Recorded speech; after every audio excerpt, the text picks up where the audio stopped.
My dear champions blue ribbons, कैसे हैं आप सभी। This is Mahima and you are watching rise smart Hindi. तहे दिल से आप सभी का स्वागत है हमारी वोकैब डेडिकेटेड क्लास में। और मैं देख रही हूं कि आप रेगुलर वोकैब देख रहे हो और ऐसे ही प्यार देते रहो। इतना ही बस, इतनी सी मोहब्बत है कि बस आप इतना ही प्यार देते रहे और हम इतना ही संभाल पाए। तो थैंक यू सो मच। और ऐसे ही सेशन को लाइक और शेयर करना बंद बिल्कुल मत करना, क्योंकि वो ही हमारी मोटिवेशन है और वो ही आपके लिए एक अपने गुरु के प्रति एक गुरु दक्षिणा है। तो चलिए आज के देखते हैं क्या वर्ड्स हैं, हम क्या वर्ड्स लेकर आए हैं आपके लिए और क्या मतलब है उन वर्ड्स का और क्या सिनोनिम्स हैं, सिमिलर मीनिंग वाले वर्ड्स देखते हैं कौन कौन से हैं। ठीक है, तो पहला वर्ड आता है भाई लेखूना। लेखूना का मतलब होता है गैप और मिसिंग पार्ट। मतलब गैप और मिसिंग पार्ट मतलब कोई मिसिंग पार्ट है। और अगर कोई निमोनिक की बात करूं, मैं कोई ट्रिक की बात करूं, तो मुझे याद आ जाते हैं राहुल गांधी जी। आपने बहुत बार देखा होगा कि राहुल गांधी जब भी स्पीच अपनी कोई तैयार करते हैं और जब भी वो माइक के सामने पोडियम पे लेकर अपनी स्पीच आते हैं और बोलना शुरू करते हैं तो वो बीच बीच में गायब हो जाते हैं। मतलब वो चुप हो जाते हैं और याद करते हैं कि मुझे क्या बोलना था। ठीक है, तो लैक है ना, यहाँ पे इनकी स्पीच में लैक है ना यार, लैक है ना, तो लैक है ना, बस यही आपकी वो है, लैक है ना, यही आपकी निमोनिक है। आपको इनसे याद रखना है। जब भी लेखूना वर्ड आए तो आपको राहुल गांधी जी याद आ जाने चाहिए और उनसे याद आ जाना चाहिए कि एक मतलब जो होता है वो होता है गैप या फिर मिसिंग पार्ट। और इसी के साथ अगर हम सिनोनिम्स देखें तो ब्रेक और कैविटी, ये दोनों इसके सिनोनिम्स हैं, सिमिलर मीनिंग वाले वर्ड हैं। ठीक है, नेक्स्ट वर्ड देखते हैं क्लेंच। क्लेंच से याद आ जाता है मुझे क्लचर। क्लच याद कर लो या क्लचर याद कर लो।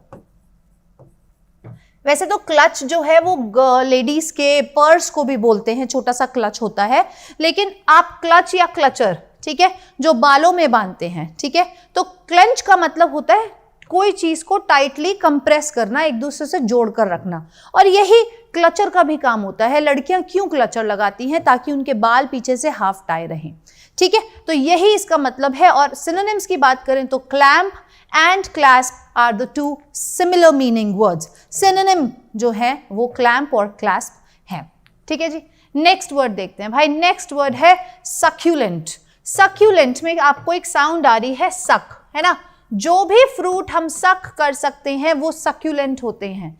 मतलब लशियस होते हैं, जूसी होते हैं। ठीक है, बहुत ज्यादा टेस्टी होते हैं। तो जो भी फ्रूट्स हम जिस भी चीज को हम सक कर सकते हैं वो बहुत ज्यादा लशियस होती है, जूसी होती है। तो ऐसे ही यहाँ पे मैंने ऑरेंज दिया है। लेमन भी एक चीज है जो आप बहुत टेस्टी और कई लोगों को बहुत जूसी लगता है। लशियस एंड जूसी, ठीक है, और टेस्टी भी इसका एक सिनोनिम है, यहाँ पे लिखा हुआ है। ठीक है जी, ओके। नेक्स्ट वर्ड है भाई सोबर। भाई अगर तुम सोबर हो तो उबर मत बुलाओ। अगर तुम सोबर हो तो उबर मत बुलाओ। मतलब भाई उबर वही लोग बुलाते हैं जिन्होंने अल्कोहल कंज्यूम करी होती है, और सोबर वो होते हैं जिनको alcohol not affected by alcohol या फिर नॉट ड्रिंकिंग, नॉट ड्रंक। ठीक है, या फिर उन्होंने अल्कोहल नहीं कंज्यूम कर रखी है। ठीक है, तो वो होते हैं सोबर। तो आपको याद कैसे करनी है? उबर। ठीक है, अगर आप सोबर हो तो उबर की आपको जरूरत नहीं है, और अगर आप ड्रंक हो तो उबर की डेफिनेटली जरूरत है, क्योंकि नेवर ड्रिंक एंड ड्राइव। ठीक है, सिनोनिम्स की बात करें तो abstinent and not drinking, abstinent and non drinking. ठीक है जी, देखिए आगे वर्ड अगर हम देखेंगे तो हमें दिखेगा ऑल्टरकेशन। ऑल्टरकेशन मतलब यार आपके जो टेलर वाले भैया हैं, देख रहे हो कितने गुस्से से देख रहे हैं अंकल। वो इसलिए देख रहे हैं क्योंकि उन्होंने, जब आप गए थे उनके पास और आपने उनको बोला कि अंकल मेरी ये स्कूल की पैंट है और आप बिल्कुल इसको ना यहाँ तक बना दो, मतलब बस इतनी ही लेंथ रखो, मुझे यहीं तक चाहिए। अंकल ने बोला मान जाओ बेटा, ठीक है, तुमसे ज्यादा हमें तजुर्बा है, मान जाओ, 2 इंच और बढ़वा लो। तुमने कहा नहीं अंकल फैशन है, छोटी हो भी जाएगी तो क्या हो गया। अंकल ने बना दी। जब अंकल ने बना दी और फिर तुम स्कूल गए वो पैंट पहन के, और फिर जब तुमने लट खाए, जब तुम्हें टीचर ने बोला या मॉनिटर ने या प्रीफेक्ट ने बोला कि हाँ भाई ये पैंट कैसे ऊपर जा रही है, है? कपड़ा कम पड़ गया था या पैसे? तो तब तुम्हें याद आया, ओ नो, मुझे अंकल की याद आ रही है ना? तो तुम अंकल के पास गए पिट पुटा के, और जब अंकल ने तुम्हें देखा तो अंकल का रिएक्शन ये था, अंकल ने बोला ऑल्टर करने के लिए मैंने तुम्हें मना किया था, ठीक है, मना किया था तुम्हें कि मत कराओ इसको और कम, मैंने कहा था 2 इंच लंबा कर लो, ठीक है। तो उस केस में क्या हो जाएगा, डिसएग्रीमेंट हो जाएगा आपकी और टेलर के बीच में, और लाउड आर्ग्यूमेंट हो जाएगी, ठीक है, लाउड आर्ग्यूमेंट हो जाएगी। तो ऑल्टरकेशन का मतलब होता है लाउड आर्ग्यूमेंट, स्क्वैबल करना, क्वेरल करना, स्क्वैबल एंड क्वेरल करना, ठीक है जी।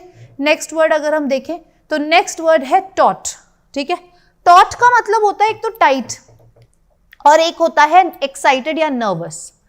अब भाई तुम स्कूल में गए और तुम्हारा एग्जाम है, ठीक है, अब तुम्हें जो अंग्रेजी वाली टीचर ने टॉट किया था, ये वाला टॉट किया था, वो तुम्हें नहीं याद आ रहा, ठीक है।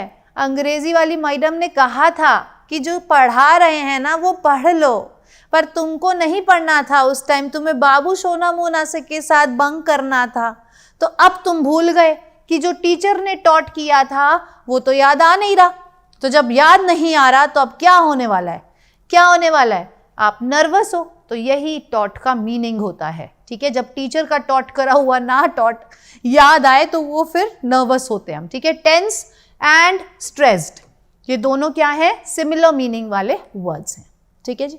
नेक्स्ट वर्ड की बात करें तो फैमिश्ड। भाई आप मुझे एक बात बताओ, फैमिश्ड का वैसे तो मतलब होता है एक्सट्रीमली हंग्री, लेकिन आपने ऐसे भी बहुत सारे लोग देखे होंगे जो फैमिली का पेट भरने के लिए, जो फैमिली का पेट भरने के लिए खुद भूखे रह जाते हैं, ठीक है।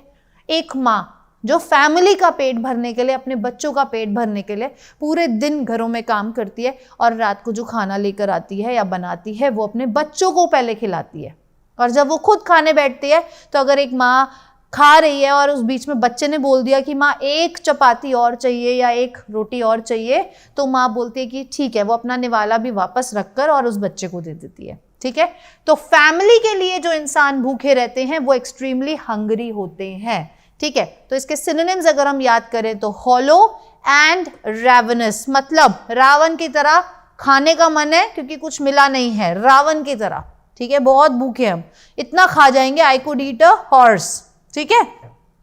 तो ये रैवनस एंड हॉलो, ये जो है 2 वर्ड्स हैं, ठीक है। नेक्स्ट वर्ड है ऑब्ड्यूरेट। ऑब्ड्यूरेट भाई आपको याद होगा जब आम आते हैं सीजन में गर्मियों में, ठीक है, तो एक बार तो आम चले जाते हैं भाई 60-70 रुपए किलो, ठीक है। जब सीजन जा रहा होता है और आम जा रहे होते हैं तब भाई साहब उनके रेट देखो, तब उनके होते हैं डबल रेट होते हैं उनके। फिर वो जो भैया होते हैं फ्रूट सेलर, वो बोलते हैं भाई साहब लेना है तो 150 रुपए किलो में लो वरना मत लो, ठीक है, हम इधर से उधर नहीं होंगे, हम एक भी पैसा कम नहीं करेंगे। तो जो लोग बिल्कुल डिटरमिन्ड होते हैं या बिल्कुल अपना ओपिनियन चेंज नहीं करना चाहते हैं उनको बोलते हैं ऑब्ड्यूरेट, ठीक है। जो बहुत ज्यादा एडमेंट होते हैं, स्टबन होते हैं, कैलस होते हैं, ठीक है। तो ऑब्ड्यूरेट जो डबल रेट में चीजें बेचते हैं और एक बार भी वो जो है बिल्कुल भी जो है अपने टस से मस नहीं होना चाहते, तो ये है ऑब्ड्यूरेट। नेक्स्ट वर्ड है भाई फ्रेंजी। अब भाई मेरे फ्रेंड का था बर्थडे, वहां पे आ गया मेरा क्रश, ठीक है, नहीं चलो मानो लड़के दोस्त, ठीक है। भाई रोहन का बर्थडे था और मोहन, सोहम, राजीव और ये सारे दोस्त चले गए भाई, वहां पे आ गई सारे लड़कों की गर्लफ्रेंड्स या फिर मानो एक तरीके से जिसको आप पसंद करते हो, ठीक है, क्रश आपकी पहुंच गई वहां पर। अब क्या होगा, अब भाई फ्रेंड्स जो है ना वो फ्रेंजी हो जाएंगे, मतलब कूल बनने की कोशिश करेंगे, माचो मैन बनने की कोशिश करेंगे, और फिर वो क्या करेंगे, जब आप केक काटोगे तो वो देखो कैसे कर रहे हैं, है ना, ऐसे ही करते हैं ना, वो कूल बनने की कोशिश करते हैं और एकदम अनकंट्रोल्ड हो जाते हैं, पूरा केक उसके मुंह पे लगा देंगे, पैंट को खोल के उसमें कोल्ड ड्रिंक डाल देंगे, बर्फ डाल देंगे, ये सब काम हो जाता है, फ्रेंजी हो जाते हैं। तो जो फ्रेंड्स होते हैं, जो फ्रेंड्स आपकी ये वाली जो ये वो वाली लैंग्वेज है ना, ये व्हाट्सएप की लैंग्वेज है ना आपकी, ये व्हाट्सएप की लैंग्वेज है, तो ये वाले जो आपके फ्रेंड्स होते हैं वो फ्रेंजी हो जाते हैं, ज्यादा अनकंट्रोल्ड हो जाते हैं, एक्साइटेड बिहेवियर शो करने लगते हैं, उसको हम बोलते हैं फ्रेंजी। और अगर हम इसके सिनोनिम्स की बात करें तो बर्स्ट एंड क्रेज, ये दोनों ही इसके सिमिलर मीनिंग वाले वर्ड्स हैं, सिनोनिम्स हैं। ठीक है जी, ओके। नेक्स्ट वर्ड है भाई एस्टाउंड। एस्टाउंड, अब आपने देखा होगा इंडियन आइडल। अब भाई इस बार तो इंडियन आइडल में नेहा कक्कड़ जज नहीं आ रही है, तो अब मैं इस दुविधा में हूं कि भाई रोएगा कौन। ठीक है, तो देखते हैं, बुलाते हैं किसी को रोने के लिए। ठीक है, अब भाई आप कोई एक मेल सिंगर है, ठीक है, अब उसमें जो है ना वो बहुत ही धुरंधर लोग आते हैं इंडियन आइडल के। अगर आपने कभी ऑडिशंस देखे हो, और जब उसमें अन्नू मलिक होता था तो गजब भाई, बहुत ही गजब।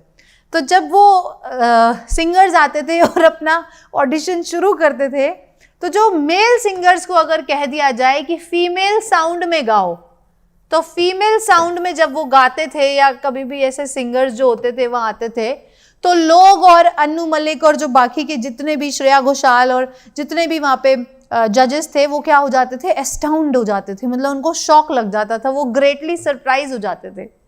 ठीक है, कि भाई क्या हो गया, इसको क्या गा रहा है ये। ठीक है, तो जब भी कोई अजीब साउंड सुनो, टी हटा दो, यहाँ पे साइलेंट कर दो। ठीक है, जब भी कोई अजीब साउंड सुनते हो तो आप शॉक हो जाते हो, ग्रेटली सरप्राइज हो जाते हो। और इसी के लिए हम यूज करते हैं बिविल्डर्ड और फ्लैबरगैस्टेड। फ्लैबरगैस्ट भी एक इसका सिनोनिम है, शॉक्ड हो जाते हो। ठीक है जी, तो ये थे आज के हमारे 10 वर्ड्स, जिनको हमने देखा कि हम जब ट्रिक्स के साथ करते हैं तो बहुत देर तक और बहुत दिनों तक हमें वो चीजें याद रह जाती हैं और एग्जाम में हमें प्रॉब्लम नहीं आएगी। अगर ये वर्ड आ भी जाएगा, सामने आ जाएगा एस्टाउंड, तो आप फटाफट से दिमाग लगाओगे, अच्छा हाँ, हमने उस दिन किया था कि अगर हम कोई अजीब से साउंड सुनते हैं तो हम शॉक हो जाते हैं, तो आंसर अगर होगा शॉक का तो आप ऑप्शन शॉक पे कर दोगे, या बिविल्डर्ड होगा तो आप कर दोगे। ठीक है जी, तो ऐसे ही मेरी वीडियो को देखते रहिए, ऐसे ही बहुत अच्छी अच्छी मैट्रिक्स लेकर आती रहूंगी, लेकिन उसके लिए सिर्फ आपको रेगुलर होना है और मेरी वीडियो को लाइक करना है और शेयर करना है। ठीक है, आज के लिए इतना ही, कल मिलते हैं, तब तक के लिए ध्यान रखिए। God bless you all, bye bye, take care, good night.